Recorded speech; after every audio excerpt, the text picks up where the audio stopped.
Welcome to the 2023 Leadership Legacy Award. My name is Anthony Nyberg, and I'm a professor here in the Darla School of Business and the director of the Center for Executive Succession. This is our 7th award that we have granted, and this year we're particularly excited because our distinguished winner, Dave Calhoun, is the, well, that was great. Right at exactly as we mentioned his name. That is the commanding presence that Dave has. But he exemplifies everything that we believe that the award should stand for. Dave exemplifies why we have this award and why we're really deeply proud and honored to give this to you today. Thank you very much for joining us, and congratulations. Awesome. Thank you. Thank you. You want to come up?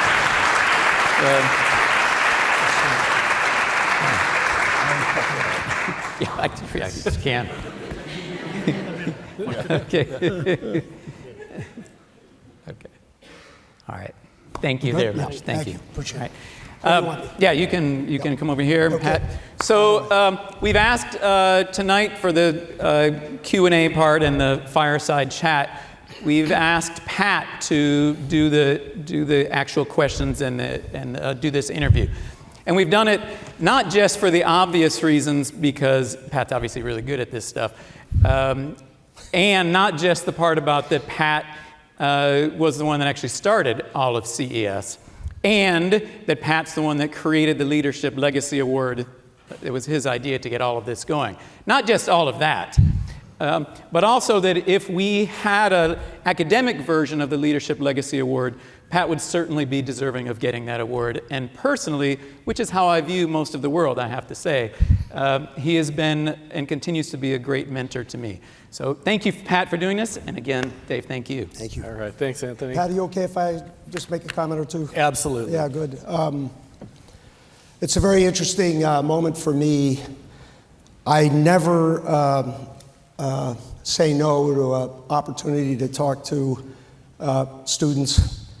The future for you is so bright I can't stand it, and despite all of the media rhetoric and the polarization of politics and the things that we have to witness with respect to election campaigns and promises broken and whatnot, in my business career, I've never seen a moment where we've had more opportunity by virtue of technologies, putting these technologies to work, connecting people in ways that we've never been able to connect them before.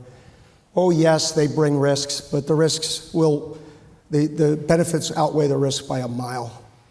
Everybody has to know that, they have to be confident in that, and then just go full speed. And I always say to students, particularly the youngest of the students, that this interdisciplinary world that we live in now means that you have to sort of exercise that muscle. Meaning, yes, you go deep on your major, work as hard as you can, be as good as you can. That speaks to your confidence and your capabilities. But your curiosity about every other discipline that's represented at this school, your curiosity, your willingness and desire to go learn something about it, maybe just through the eyes and ears of your fellow students, that will differentiate you in the world that we see ahead. It just will. That curiosity and that interdisciplinary interest is what solves real problems. That's what solves real problems. So all of you who practice and participate in organizations outside of the classroom, try to exercise that muscle every way you can think of, because I think the world ahead is so bright for you, I can't stand it. Okay. All right. Yep. Thanks so much for sharing that, Dave, because if we as faculty said that, they wouldn't listen to us. Coming from you, it has credibility. That's we appreciate that. So, and again, thank you so much for taking your time. We, in the center, we know how busy CEOs in general, and particularly how busy you are. So we really do appreciate you being willing to spend time with us. And so I'm going to ask a few questions, and then we're going to open it up to some of the students, because I'm sure you'd probably rather hear from them than from me. So first question, Larry mentioned this, and that is that you took over as CEO, following the crisis, then immediately followed with the COVID crisis. How did you think about what you had to drive in terms of leadership to be able to get the company through those two crises? Yeah, number one, I've always been a little attracted to difficult problems. My whole career is sort of, for some reason, taken those turns. What I love about difficult problems is what everybody needs in those moments is clarity. Crystal clear, simple language, clarity. Because when they can see and they believe in sort of an outcome, their confidence comes back, their ability to get their work done, everything about it gets cleared up for them. And I always felt on day one for me, into moving into a company that was just tied up in a knot over an internal issue that resulted in tragedy. I knew that's what they were after. And the word I would attach to clarity is transparency.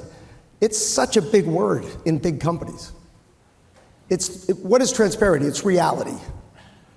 It's knowing what everybody on the ground faces every day. And if you know what that is, and you can just help reduce the anxiety they have in trying to pursue their job, get their work done, so that the company can ultimately execute and perform and get ahead of the issues that we created, it all works.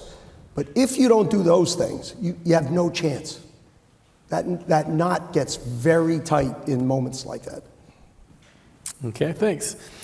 So now both at Boeing and over the course of your career at GE, you've led a number of different businesses successfully. Again, our bias, that would be impossible without developing, empowering, and retaining top talent. So what are your keys to developing, empowering, and retaining top talent? I'm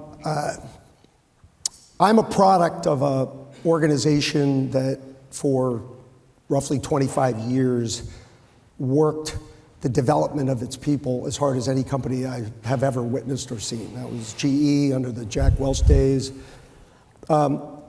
Jack had some philosophies, and I'll mention them because I share them deeply.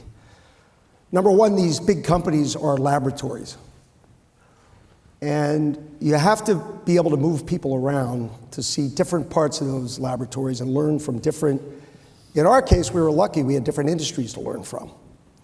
And oftentimes one industry, because it has to do something for its own survival, does it better than anybody else, right? And when you learn that and see that, you can carry it forward to a different industry or a different business.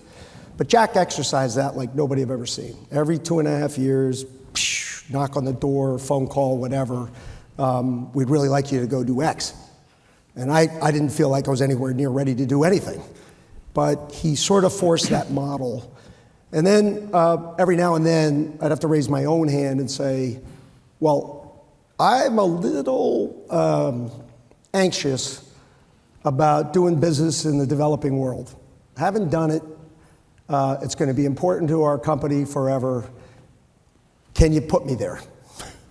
And within a month or two, boom, you move. So it was a little, I would say mostly him, a little bit of me, but it's this constant learning. It's this, how do you feed somebody who wants to learn? How do you just keep them moving forward? How do you inspire that? And Jack did a miraculous job. And I've tried to practice that today. Fortunately, at a Boeing company and the companies I've been fortunate to lead and work with over the years, we've been able to do exactly that. And I really do believe in it. And I also believe that leaders or people who want to develop their skill sets, you should look for trouble. The number of times I've been disappointed in hiring someone who had the greatest growth track record ever because they happen to have been part of a discovery that just then ran forever, but never really learned much about leadership or management practice. The number of times I've been disappointed on that front, disappointing. On the other hand, somebody who's been through a war and came out and can describe what they learned in that war, never miss. Never miss. They just, they've been there, seen that. Things don't ruffle them quite like others. And they know when things get bad, you can work your way through things. So anyway, and then there's lots of other things, values and other things, but those are big. So last question for me before we turn it over to Yep. the students, and you've addressed some of this, but could you talk about some of the key developmental moments in your career?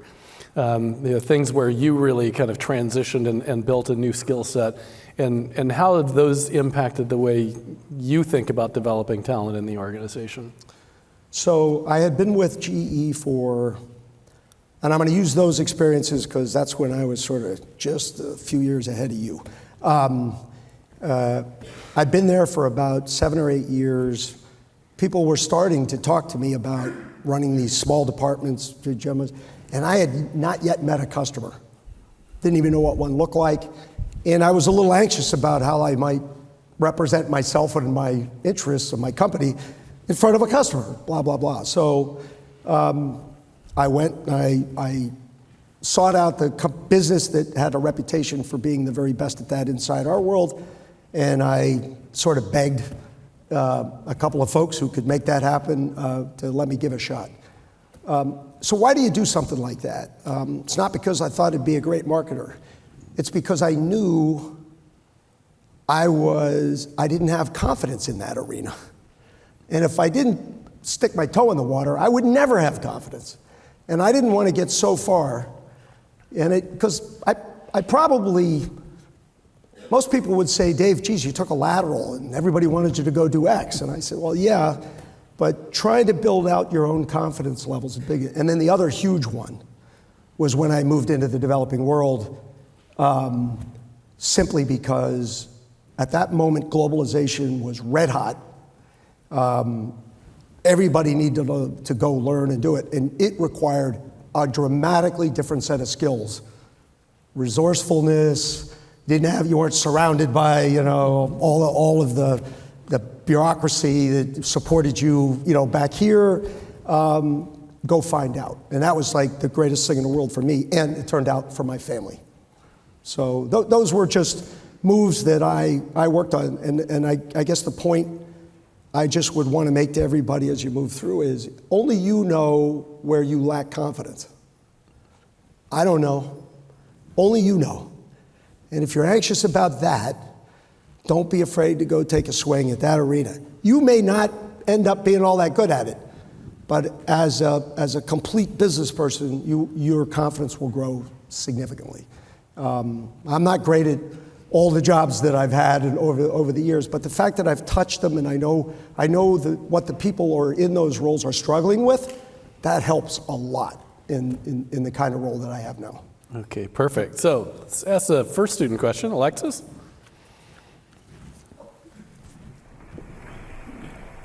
They moved the microphone, so we want to go grab that mic. Hi, thank you so much for coming.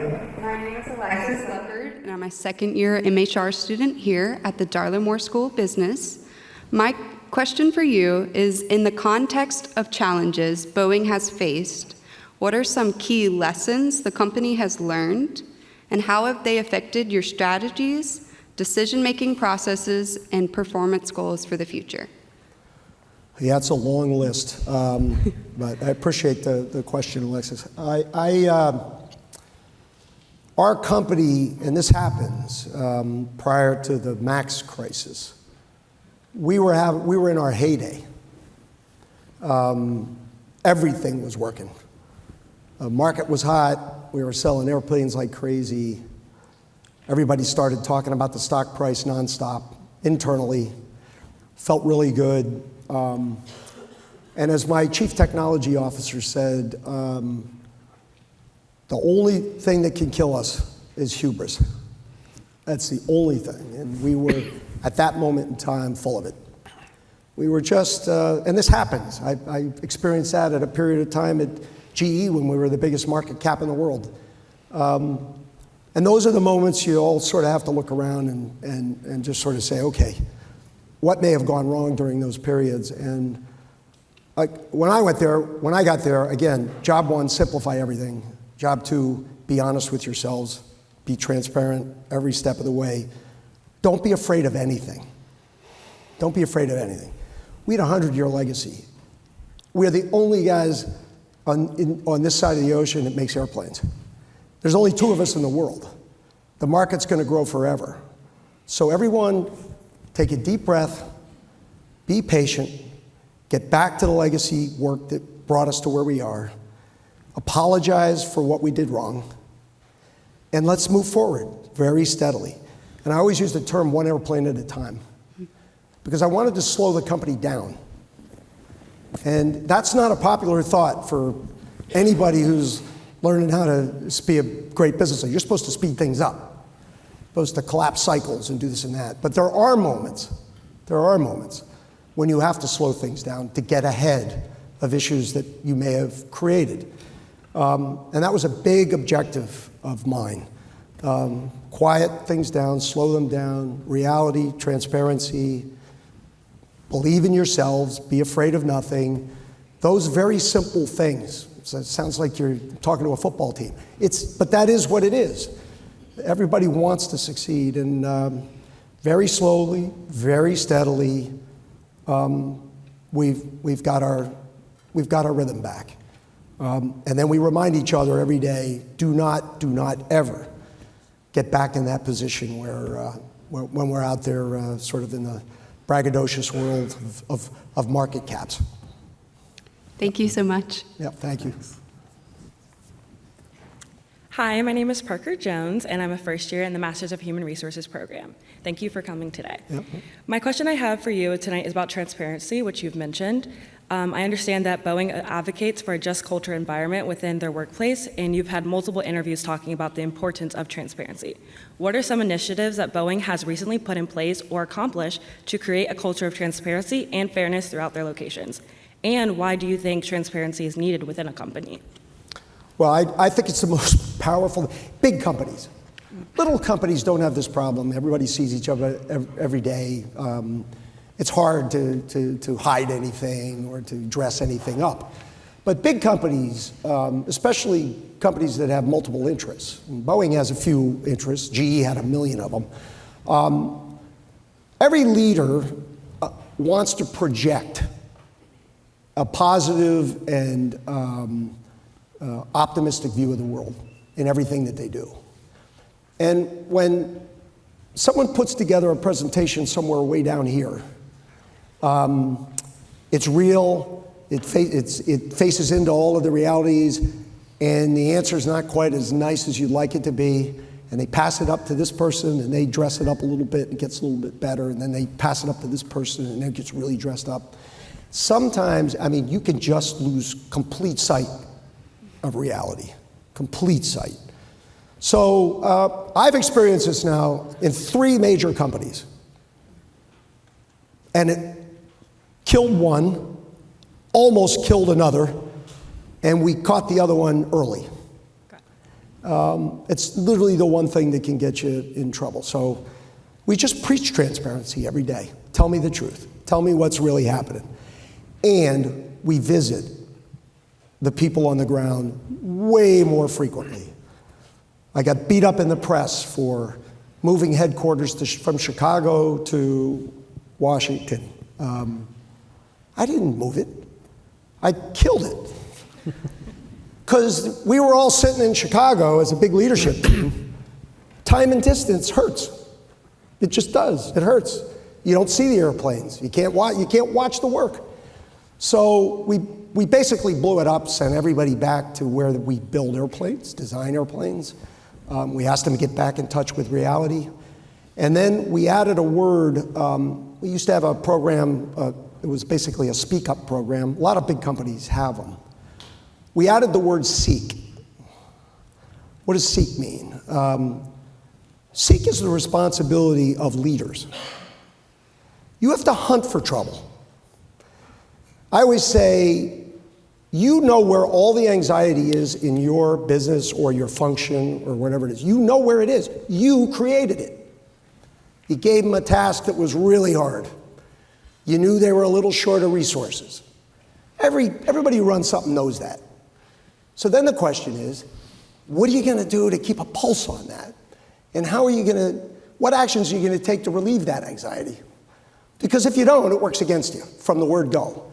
So that word seek for me, and the way we've tried to measure our leaders on it, the number of times they visited the ground floor, the inputs they got from their people, and then the resolution of those things, no matter how small they are, doesn't matter. Every employee that we capture, every employee that believes that we're going to take them seriously, every employee that knows they've told us the worst of it, they're 15 times more productive the next day. They just are. And they just want to know that we're listening to them.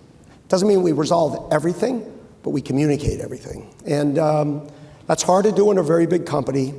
And I really believe the most important word in the speak up world, and in the HR world, and you guys have a terrific program here, listening to employees is hard to do in big companies. It's really hard. And I think it is the absolute responsibility of every leader. And if they're not doing it, you get yourself in real trouble. Yep. Thank you and congratulations. Yep. Thank you.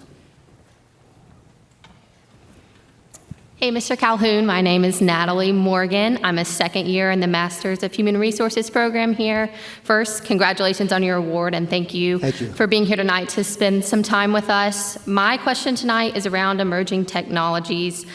The digital transformation of industries has been reshaping how businesses, reshaping traditional business models. As a CEO leading a company through this digital disruption, can you share your insights on how you see technology, automation, artificial intelligence impacting your industry in the next decade? Furthermore, how does your organization stay ahead of the curve in adopting and leveraging emerging technologies to maintain your competitive edge and provide innovative solutions for your customers?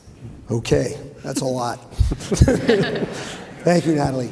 One of the hidden treasures in our company is the breadth of technologies that we're involved in. Almost all of them are really testing the laws of physics every day. Almost all of them. So you can't get arrogant. You simply have to know where those edges are. Each of the line items that you described, AI, ML, machine learning, the generative AI world, they're unbelievably strong and powerful tools. We use them in discrete applications all over the company. The challenge is what I challenged all of you to do, and that is all the interdisciplinary work that is required to knit those together and get them focused on the right outcomes. Best example I can give you is autonomy. We have an airplane that's electric and autonomous, and it'll fly 4 people 200 miles. What's that? It's an air taxi. And believe it or not, it'll compete with a Uber black car in terms of what you would spend to jump in it and go to where you want to go. And there's a whole series of companies that are building these products. Those products will get done probably in the next 3 or 4 years. They'll all be ready to fly. And it'll probably take us another 5, maybe 10 years to knit together the social acceptance, the regulatory reform, the networking that's going to have to happen to make it foolproof. So we are talking about a set of disciplines that are all going to have to come together that involve an ounce of politics, consumer research, a little bit of everything. And that's the hard part. That's the hard part. That's why I say everybody's got to learn that technology on its own doesn't get you much of anything. It's the application and how people come together to put those things to work. That is where all the real answers are. Our very best leaders are good at that. And I would suggest that most of them didn't develop that until they were in their late 30s, early 40s. And I believe the biggest reason is because our education system at large, and I understand it, they want to go deep. You pick a major, and they want to go deep. And the longer you want to go, the deeper you're going to go. And very few occasions you get a chance to raise your head and work on an interdisciplinary project of one sort or another. And I believe every curriculum in the country is going to have to learn how to do that, because this is the moment. In your undergraduate years, you're the most curious you will ever be in your life. You just are. And you have more interest than you're ever going to have in your life. The world gets a little narrower as you move on. So that muscle, and it is a muscle, has to get exercised. It just does. So my view and my challenge to everybody running classes and schools is, because it's not easy, it's like one of the hardest things in the world to do. How do I make it easy for you to get just enough of another discipline to be able to put it to work? That's a difficult job, and nobody in any one of those disciplines likes to do it. They don't want to teach something this much, right? But we all have to figure this one out, and we all have to get good at this. And your desire to do this, and the networks that all of you have established already in your life, if you exercise those the right way, you can get most of what needs to get done. And then the second you get to your job, keep exercising that, because companies don't make it easy either in your first few years. We make it hard. We want you to go even deeper in that discipline. Thank you. Yep, thanks. Hello, Mr. Calhoun. Congratulations. Thank you. My name is Daisha Chambers. I'm a second-year MHR student. Thank you for visiting us today to speak with us. My question is, innovation requires having innovative aerospace engineers, leaders to lead it, and a culture to promote it. What will be the role of the people of Boeing in creating a future that continues this legacy in industry leadership? Well, for us, it's honestly, as I said, we cover an awful lot of technologies. In every one of those, we have research parts of our company that try and fail 100 times a year. And you have to let them. You want to support them, you know what they're trying to solve, and they are so committed to their discovery, there's no stopping them, but you have to support them in every one of those trials and errors.